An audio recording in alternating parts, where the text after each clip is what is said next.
This wasn't love. It was a performance ban, and I finally stopped clapping. It happened on a Sunday morning, after I wrapped up a long 6-hour shift that started before the sun came up. I work construction, and that day was rough. My shoulders hurt, my back was tight, and all I wanted was a shower, some sleep, and maybe the leftover Chinese food in the fridge. But my wife kept texting me about this brunch with her friends. First ping came at 8 a.m., then another at 9:30, and a final one at 10:45. Just 3 question marks. I hadn't checked my phone all morning. I was on the job and completely forgot about it. Still, I dragged myself to the restaurant at 11:23, running on fumes. All I wanted was rest, but I went anyway. That's what being married means, right? You show up, even when you don't have the energy. I swung by the house, took a fast shower, threw on clean jeans and a shirt, then made the drive from the Valley to West Hollywood. Found parking 4 blocks away, typical for sunset on a weekend. The walk gave me time to get into character, the blue-collar husband who never fit in with her crowd. Her friends worked in marketing, PR, real estate, jobs that let them brunch on Sundays and plan spa weekends. From half a block away, I could hear their laughter, loud, over the top, the kind that's meant to be noticed. I should have turned around then, but I didn't. The patio was packed. Mimosas at every table. Fancy toast and eggs that cost more than I made in 2 hours. The sun was blazing and people looked like they had nowhere else to be. Couples snapping food pics, groups of women in pricey sunglasses. West Hollywood brunch in full swing. My wife sat with 4 friends at a corner table. I'd met them all before. She didn't stand up when I arrived, didn't smile or wave, just gave a lazy hand gesture toward the one open seat, like I was late to her event, not someone who'd been working since dawn. I sat in the extra chair, clearly added last minute, and barely got a nod from anyone. They were deep into talking about a girl's trip to Palm Springs, spa bookings, hotel options, whether to rent a house, stuff that cost more than I made in a month. I flagged the waiter and asked for black coffee. No small talk, no how was work. I was invisible. I pulled out my phone, checked some work texts, then put it away, tried to follow the conversation. Poolside cabanas and VIP services. My wife was chatting excitedly, waving her hands, sloshing her drink like she was having the time of her life. Finally, one of her friends, Jessica, I think, looked my way. She had short blonde hair, worked in something real estate adjacent. We'd met plenty of times, never actually talked. "So, how's work?" she asked, like she didn't really care. Before I could reply, my wife jumped in without even looking at me. "He's always working. I pretty much live like I'm single," she said, sipping her drink. The table burst out laughing. All 4 of them, like she just made a clever joke. But it wasn't funny. It was a cheap shot, mocking the fact I worked hard to support our life, like my job was some kind of character flaw. "I wouldn't deal with that," one of them said, sunglasses on her head and hair the kind you have to pay hundreds to keep up. "Seriously, life's too short," another added, shaking her head like my wife was a hero for putting up with me. I didn't say a word, just drank my coffee. I'd gotten used to this, being the punchline, the guy who didn't belong, the husband with the wrong job, not enough status, not enough style. Never mind that I paid most of the bills, usually covered the mortgage. That wasn't the kind of thing they brought up over brunch. They kept chatting about stores I'd never heard of, people I didn't know, things I didn't care about. The drinks kept coming. My wife was on her 3rd mimosa before the food even showed up. Eggs, avocado, fancy bread that cost way too much. And somewhere between their stories and their laughs, I made up my mind. 10 minutes after I sat down, I stood up, left money for the coffee, and walked out. It was the clearest I'd ever felt, and the best decision I ever made. I hadn't ordered food. When the server brought the plates, she looked at me like she expected me to ask for something. I just shook my head. I wasn't hungry. I just wanted this brunch to end so I could go home, maybe get a few hours of sleep before another long week started. The talk at the table flowed around me like I wasn't even there. My wife's voice got louder with every drink, more animated, more fake. She wasn't just chatting anymore, she was performing. Her friends were her audience, and she was putting on a show. I was just the joke character. Then she said it. She leaned back, waving her glass like she was about to make a big announcement. Her voice carried across the patio, loud enough for nearby tables to hear. "Honestly, I give this marriage 6 more months. Tops." The laughter was instant. Her 4 friends cracked up, loud and unfiltered, like she'd told the funniest joke they'd ever heard. I could feel people from other tables looking at us. But she wasn't finished. She was feeding off the attention. "Let's be real," she said, smirking. "We're just heading in different directions." She said it like a business deal that wasn't working out, calm and amused. More laughter, more cheers of support. "You've been patient long enough," one said, shaking her head like she felt sorry for my wife. "Way longer than I would have been," another added, raising her glass in some kind of toast. "You deserve so much better," a third said, grabbing my wife's hand in fake sympathy. I set my coffee cup down carefully. My hands were steady, but my heart was pounding hard enough that I could feel it in my throat. I looked around the table. They were all smiling and nodding, their faces glowing with self-satisfaction. My wife sat in the middle, soaking up their attention, gesturing like she was giving a speech. Not one of them looked at me. I wasn't a person in that moment. I was a story, a character, the punchline. The man she was apparently planning to replace. Something shifted in my head then. Not shock, just clarity, like someone had flipped on the lights. This wasn't the first time she'd said things like that. And judging by how fast they laughed and agreed, it wasn't the first time she'd said it to them. They'd heard this before, probably many times. I'd just never been there to listen. How many brunches, dinners, and girls' nights had I been the topic? The hard-working but dull husband, the one holding her back from her real life, the guy she was going to leave once she found someone better? The laughter faded. The noise around the table dropped to a low hum as they sipped their drinks. I waited for the quiet, then spoke. My voice was calm even. 6 months, huh? They froze. Total silence. My wife's smile stayed on her face, but her eyes widened. Her hand with the glass stopped midair. "You're being generous," I said, still calm. "I give it 6 minutes." For a heartbeat, nobody moved. They thought I was joking, just joining the bit. Then I reached for my ring. It slid off easily, too easily. I'd lost weight lately without realizing. Probably from working long hours while she was out at places like this, talking about how unhappy she was. I set the ring down in the middle of the table. It hit the wood with a sharp little sound that somehow cut through all the other noise. Then I stood up. The chair scraped against the patio floor, loud and harsh. Still nobody spoke. The silence was absolute. I could hear the clink of silverware from other tables, a phone ringing somewhere, cars passing by on Sunset. But at our table, nothing. No one looked at me. I met each of her friends' eyes one by one. Every single one of them looked away. Then I looked at my wife. Her face had gone pale, then turned red, blotchy and uneven. "Enjoy your brunch," I said quietly. She blinked, stunned. "What?" Her voice cracked. "Babe, I was joking." She reached for me across the table, nearly spilling a glass of water. I stepped back, out of reach. "It was just girl talk," she said, desperate now. "Don't be so dramatic." I glanced around the table one last time. Her friends were suddenly quiet, staring at their plates and half-eaten food. The confident, laughing group from a minute ago had vanished. Now they just looked embarrassed, like they wished they were anywhere else but here. 6 months is kind, I said, still calm, though my voice didn't sound like mine anymore. 6 minutes is real. The ring's paid for. Keep it or sell it. I don't care. I'm done. Then I stood up and walked out. Not rushing, not slamming chairs, not making a scene, just walking, steady and quiet. I moved past tables through the buzz of other diners starting to notice. I heard my wife call my name once, sharp and desperate. A chair scraped as she stood up fast. People were staring now, but I didn't look back. I kept going, past the host stand, through the front door, out into the sunlight. The Los Angeles sun hit hard, bright and hot. I slipped on my sunglasses and started walking toward my truck, parked 4 blocks away. My pace was normal. Not fast, not slow, just steady, like I had somewhere to be. Like this was any other Sunday, not the day I'd ended my marriage in a crowded restaurant. Behind me, I heard the door swing open. Her voice again, calling my name, louder this time. Panicked. I didn't turn. I didn't slow down. After half a block, I couldn't hear her anymore. Maybe she stopped following. Maybe traffic drowned her out. Either way, I didn't care. My truck was right where I'd left it, under a tree on a quiet side street. I got in, locked the doors, and sat there gripping the steering wheel. That's when the shaking started. My hands trembled hard.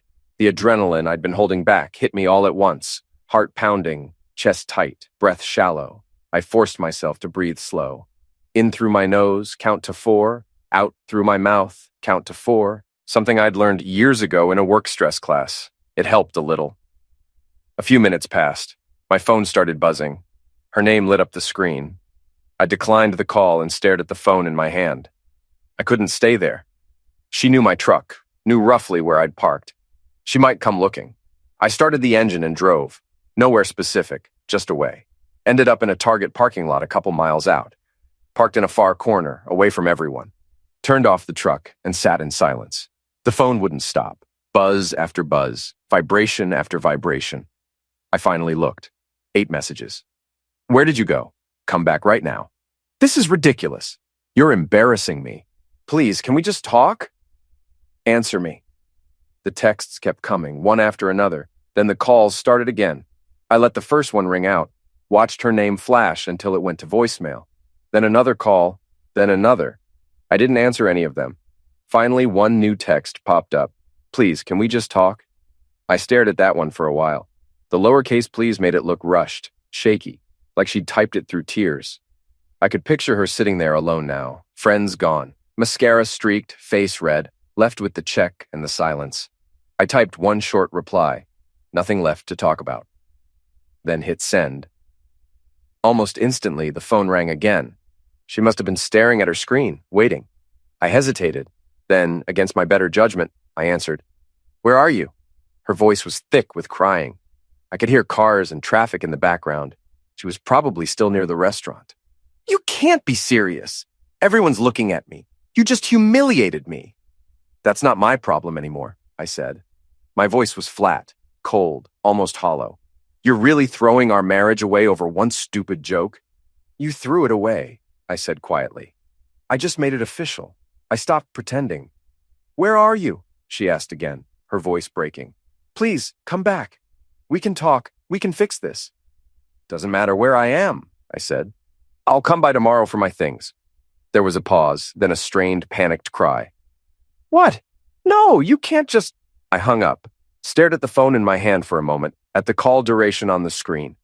Then I blocked her number. The screen showed the confirmation. This contact has been blocked.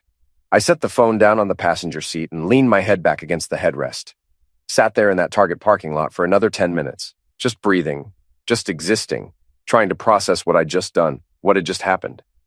My marriage was over. 5 years together, done in 6 minutes at a brunch table, just like I'd said.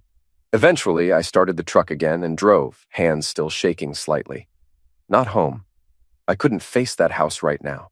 All her stuff everywhere.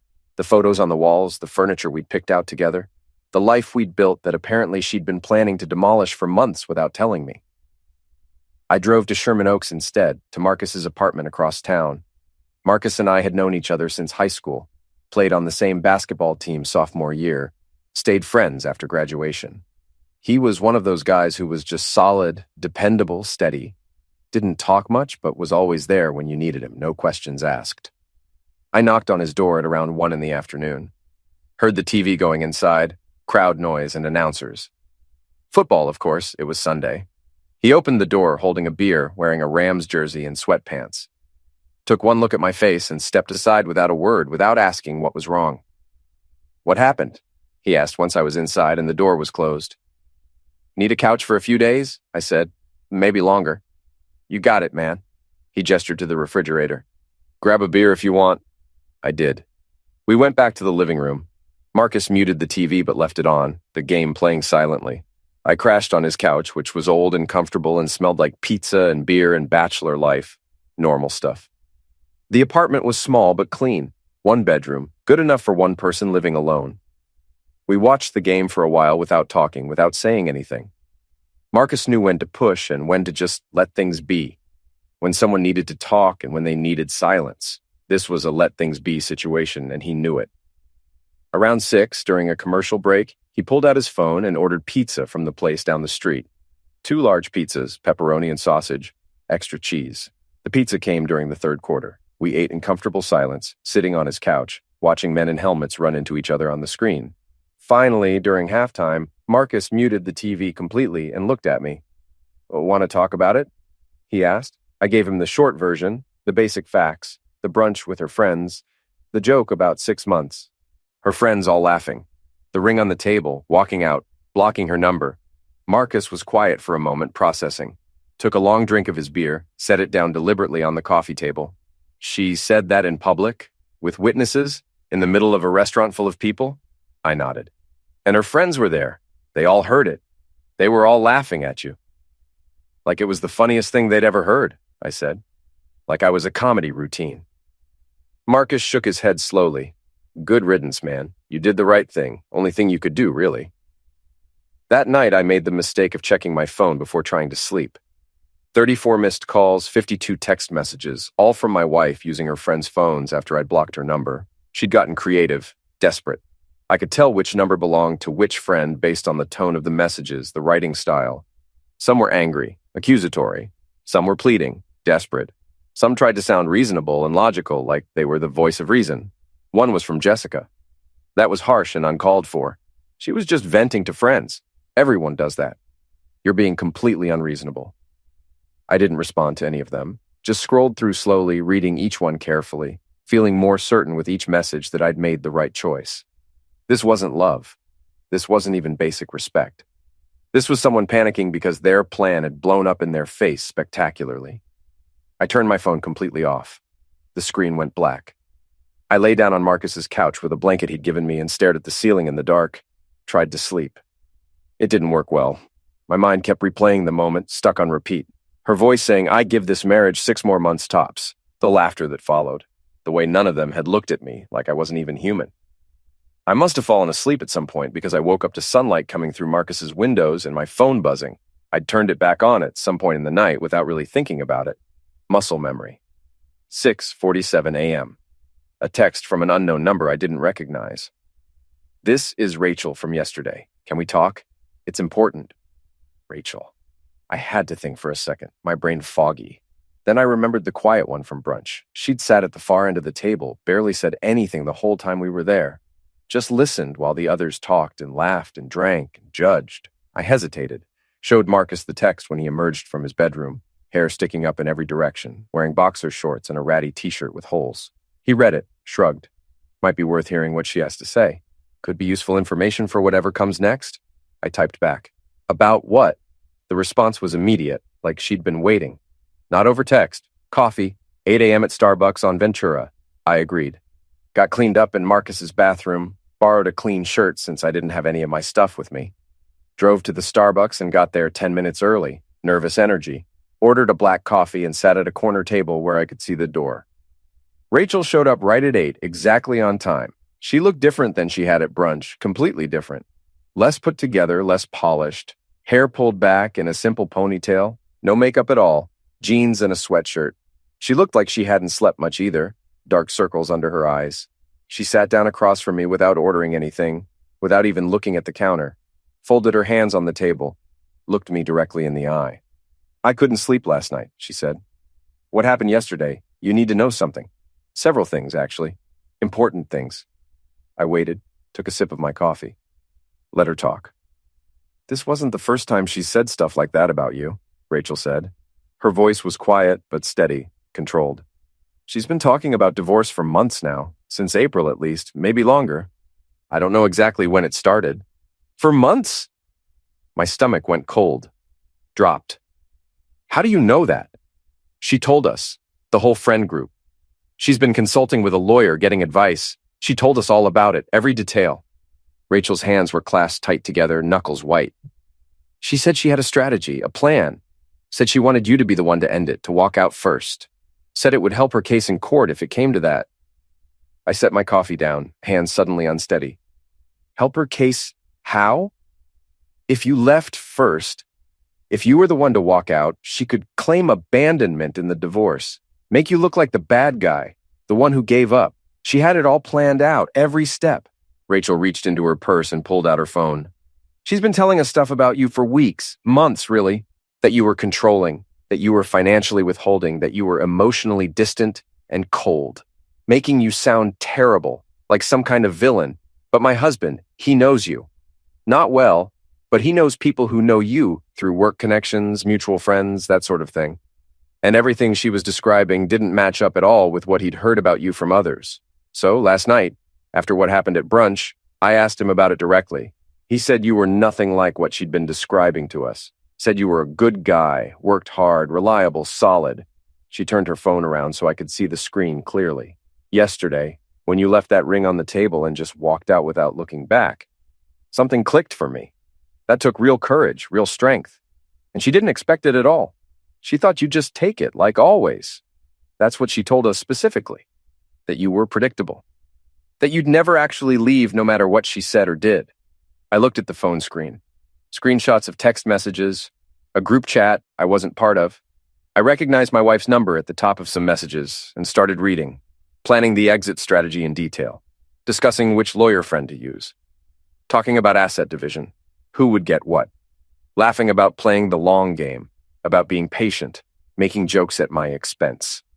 One message made my jaw clench involuntarily. He's so predictable, he'll probably just take it and not even fight back. By the time he realizes what's happening, it'll be too late. This is going to be easy. Why are you showing me this? I asked, looking up from the screen. Why help me? Rachel pulled her phone back and started sending the screenshots to my number, one by one. My husband went through something almost identical to this 5 years ago. His ex-wife tried the exact same strategy, the same manipulation. It nearly destroyed him, financially and emotionally. Took him years to recover. I felt sick watching it start to happen again to someone else. You deserve to know what you were actually dealing with, what you were up against. My phone buzzed with each screenshot as they came through. 7 in total, each one worse than the last. She's going to try to paint you as the villain now, Rachel said. She's going to tell everyone that you abandoned her, that you were cruel, that you left without warning or reason. She's probably already started. I saw the messages in the group chat last night after I got home. She's spinning the story already, making herself the victim. I nodded slowly, processing all of this information. Are you willing to testify if this gets ugly? If it goes to court? Yes, Rachel said without hesitation, without even pausing to think. What she's doing is wrong. It's manipulative and calculated, and I want no part of it. I'll testify to everything. Won't this mess up your friendship with her, with the whole group? Rachel smiled, but it was sad, bitter. I already left the group chat last night, told them exactly why. I'm done with those people. My husband's right. They're not the kind of friends I want to have. We talked for a few more minutes, exchanged direct numbers. She told me to call if I needed anything, any information, any testimony for court. Then she left to go home to her family. I sat there in the Starbucks for a while longer, staring at my phone, at the screenshots, at the evidence of my wife's calculated betrayal laid out in black and white. It wasn't just a stupid joke at brunch that went too far. It was part of a plan, a long, methodical, carefully thought-out plan to exit the marriage on her terms, with the financial advantage, with the social sympathy, with me looking like the bad guy while she played the victim. Well, that plan was dead now. Completely dead. By afternoon, I was sitting in a Beverly Hills law office, expensive furniture and diplomas on the walls. Marcus had recommended his divorce attorney from his cousin's divorce. The consultation fee was steep, made me wince, but worth every penny. The attorney was an older woman named Miss Rivera. No nonsense, all business. She reviewed the screenshots on my phone with a completely neutral expression, like she'd seen this 1,000 times before. You left the relationship publicly and decisively, she said finally. She's been planning this for months based on these messages. This is actually very good for you, believe it or not. She explained the strategy in detail. File immediately, tomorrow if possible. Don't wait for her to make the first move. Request separation of assets based on evidence of premeditated manipulation. No fault divorce, but the evidence protects me from any false claims she might make. She wanted you to look like the bad guy, Miss Rivera said, leaning back in her chair. Instead, you look like someone who had enough and stood up for himself. Big difference in court. Very big difference. Timeline was 4 to 6 months for finalization, assuming she didn't fight too hard. Miss Rivera would handle all communication going forward. I was to block all contact with my wife completely and let the attorney deal with her and her lawyer. I left the office feeling strange, lighter, maybe, or just numb. Hard to tell which. That same afternoon, I opened a separate bank account at a different bank, changed my direct deposit with HR at work, got a P.O. box for mail so she couldn't intercept anything. By Tuesday morning, my wife was served with divorce papers by a professional process server. Marcus's phone started ringing Tuesday afternoon, my wife trying to reach me through him now. Please just tell him to talk to me. I heard her saying through Marcus's speaker when he answered on speakerphone so I could hear. Marcus looked at me. I shook my head firmly. He's got nothing to say to you, Marcus told her and hung up before she could respond. Wednesday evening, I went to collect my belongings from the house. Miss Rivera had arranged it officially, set up the time. I brought Marcus for support and requested a police escort as a precaution, not sure how she'd react. My wife's car was in the driveway when we arrived. She opened the door before I could even knock. She looked exhausted, destroyed. No makeup, sweatpants, hair in a messy bun. Completely different from the polished woman at brunch just days ago. Can we please she started, voice breaking. The officer with us cut her off firmly. Ma'am, he's here to collect his belongings as arranged. Please let him proceed. It took 40 minutes to get everything. Clothes from the closet, laptop and chargers, personal items from the bathroom, tools from the garage that were mine. Marcus helped me load everything into his truck, making trips back and forth. My wife stood in the doorway the entire time, crying, mascara running down her face. When I walked past her for the last time, final trip done, she grabbed my arm desperately. I didn't mean any of it, she said, voice pleading. I was just showing off for them, please. I looked at her directly for the first time. Then you showed them exactly who you really are. I got in the truck, didn't look back as we drove away. 2 weeks later, Rachel texted me an update out of the blue. The brunch group had dissolved completely after she told the others about the screenshots and the planning, shown them everything. 3 of the 4 friends had distanced themselves from my wife immediately. Only Jessica remained loyal. My wife had tried to host a wine night at the house to salvage things. Only Jessica showed up. I didn't feel satisfaction hearing that. Just emptiness. Nothing. Marcus gave me other updates through his network of friends and acquaintances. My wife had moved in with her parents in their spare room. She'd lost her job recently, something she'd apparently never told me about. That explained part of why the divorce had been planned so carefully. She wanted to secure assets before anyone found out about her unemployment. The credit card debt was higher than I'd known too, much higher. She'd been hiding a lot of things, building up lies. She was going to hit you with all of that in court, Marcus said. Make you responsible for her debts, her job loss, everything. Rachel's evidence ended that strategy completely. 1 month after the brunch, I moved out of Marcus's place into a studio apartment in Van Nuys. Small, clean, affordable, 20 minutes from work. I took extra shifts when they were offered, saved aggressively. My routine became simple. Work, gym, home, sleep. Clean, quiet, peaceful. The strange thing was the peace I felt. I hadn't realized how exhausting the marriage had been until it was over, until I was out. My wife found my new number somehow, probably through someone at work. A single text appeared. I'm sorry, can we just talk, please? I miss you. I blocked the number immediately without responding. A week later, she showed up in my work parking lot, sitting in her car. I saw her car from across the lot and called Miss Rivera before even approaching my truck that night. My attorney sent a cease and desist letter the next day. After that, no more contact attempts that I knew of. 3 months in, Miss Rivera called with an update. She's trying to claim you abandoned her financially. The evidence proves otherwise completely. You paid 70% of the bills consistently. You were the primary earner. Her hidden job loss proves she was the one being deceptive. The judge is not impressed with her case at all. The settlement came together quickly after that. I kept my truck, my personal items, my savings account. She kept the house, though there was minimal equity in it and she'd be assuming the full mortgage payment on her own. She also assumed all her credit card debt. All of it. No alimony, clean break, done. We signed in separate rooms at the courthouse. I never saw her that day. Never had to face her. 4 months after the brunch, my supervisor pulled me aside at work. We're creating a new team, new position, lead position, better hours, salary instead of hourly. You interested? I think you'd be good for it. Yeah, I said.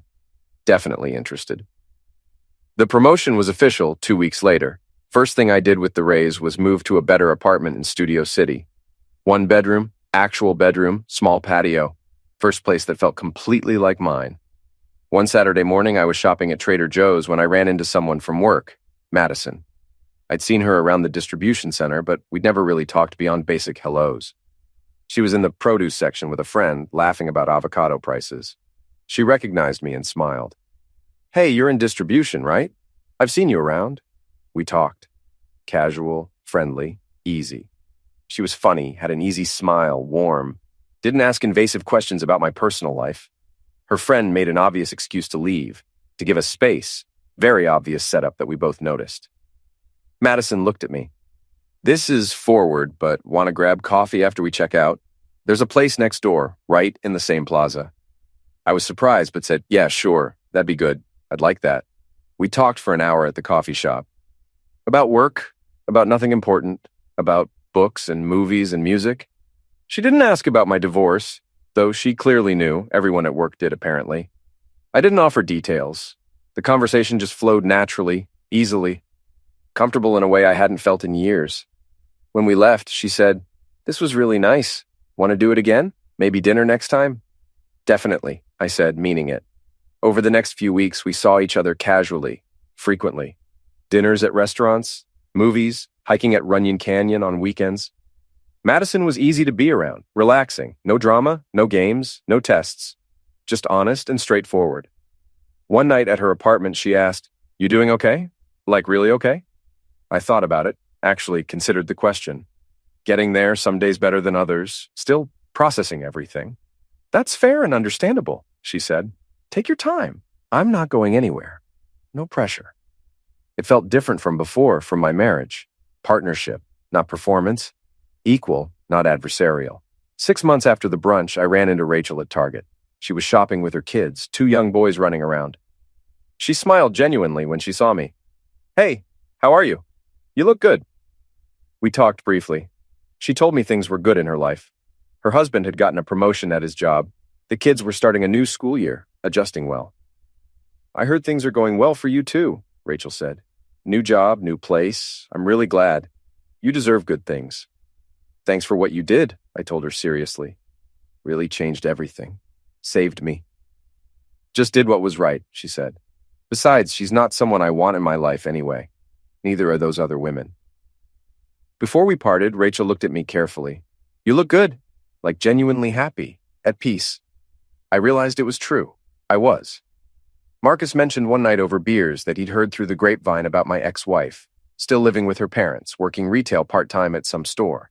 Had dated someone briefly, but it didn't work out, ended quickly. Still posting victim narratives online, but fewer people were engaging, fewer comments and likes. "You don't care at all, do you?" Marcus asked, studying my face. "Not even a little bit," I said honestly, and I meant it completely. 7 months after that Sunday brunch, I was at my apartment with Madison. We were cooking dinner together. Easy Sunday evening routine we'd fallen into naturally. She was chopping vegetables at the counter while I stirred pasta sauce at the stove, adding herbs. "Do you ever think about that day?" she asked. "The brunch where it ended?" "Sometimes," I admitted. "Not as much as I used to, though. Less and less." I paused, tasting the sauce. "Best thing that ever happened to me, actually. Sounds weird, but it's true." "How so?" "Forced me to stop accepting less than I deserved. Stop making excuses for someone who didn't respect me. Finally choose myself for once." Madison smiled and went back to chopping. We worked in comfortable silence for a while, just being together. Later, we ate dinner on my patio, city lights visible in the distance, twinkling. The conversation flowed easily about everything and nothing. Comfortable silence between topics. Madison laughed at something I said. I realized this was what it was supposed to feel like. Comfortable, honest, present. No performance, no judgment, no keeping score, just 2 people building something real together. My phone buzzed with a work email about Monday's schedule. "Work stuff?" Madison asked. "Yeah, nothing urgent. Can wait." I put the phone down and returned my attention to the moment, to her. Tomorrow I'd go to a job I'd earned through hard work, come home to a place I'd built myself. Maybe see Madison, maybe not. Either way, I'd be fine. I'd be good. Because I'd learned something crucial through all of this. You can't build a future with someone who's secretly planning your exit. You can't love someone into respecting you. And you can't win a game you didn't know you were playing. But you can walk away, start over, build something better. Not in anger, not in revenge, just in quiet certainty that you deserved better than what you had. And then you build that better life, one day at a time, one choice at a time. That's exactly what I did.